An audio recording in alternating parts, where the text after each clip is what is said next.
Hi guys, magigisa kami ng pusit. Meron kami ditong 3/4 kilo, no? Pakukuluan muna ng bahagya, no? Pagka kumulo, mga 1 minute lang, no?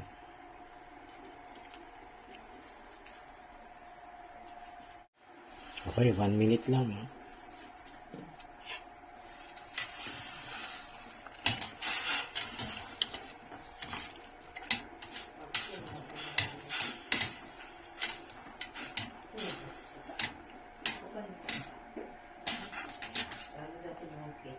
Sabi ko na siya, hindi niya naman ako.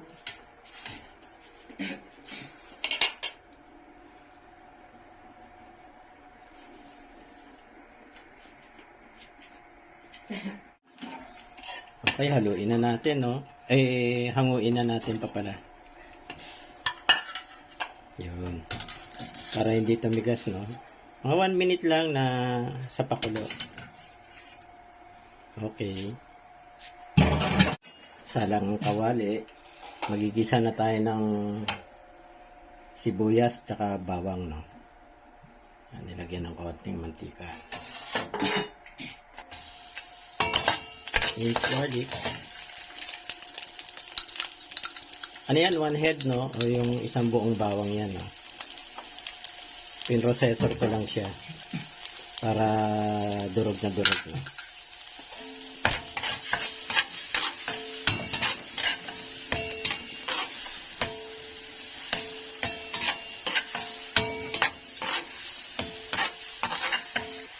Onion. Ilagay ko rin sana, no? Na-processor ko rin yung onion. Isang maliit na onion lang yan.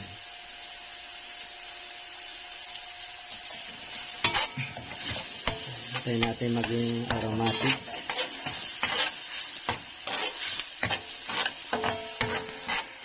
Yan, tomato. Durog na durog din yung tomato, no? Yung kamatis, dinuro ko rin ng ano, sa processor. Yan.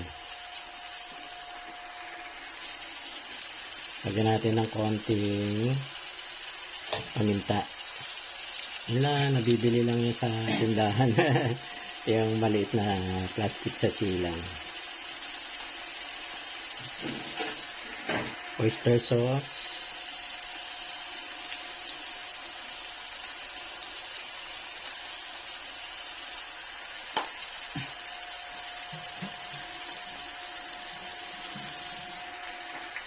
Asin konti.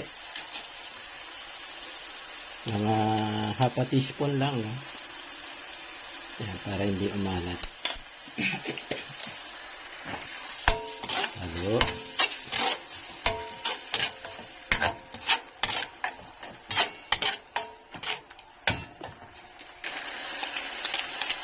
One teaspoon sugar. Tantiyahin nyo na lang kung gaano katamis na. Ano lang man yun, eh. Pampabalance ng lasa.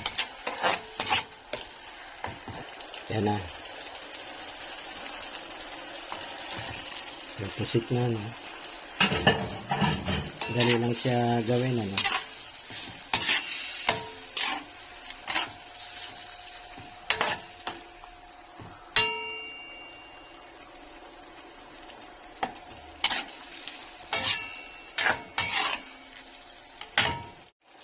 Okay, mga 2 minutes lang yan, ano? Para, kasi magiging rubber rice pagka matagal, eh.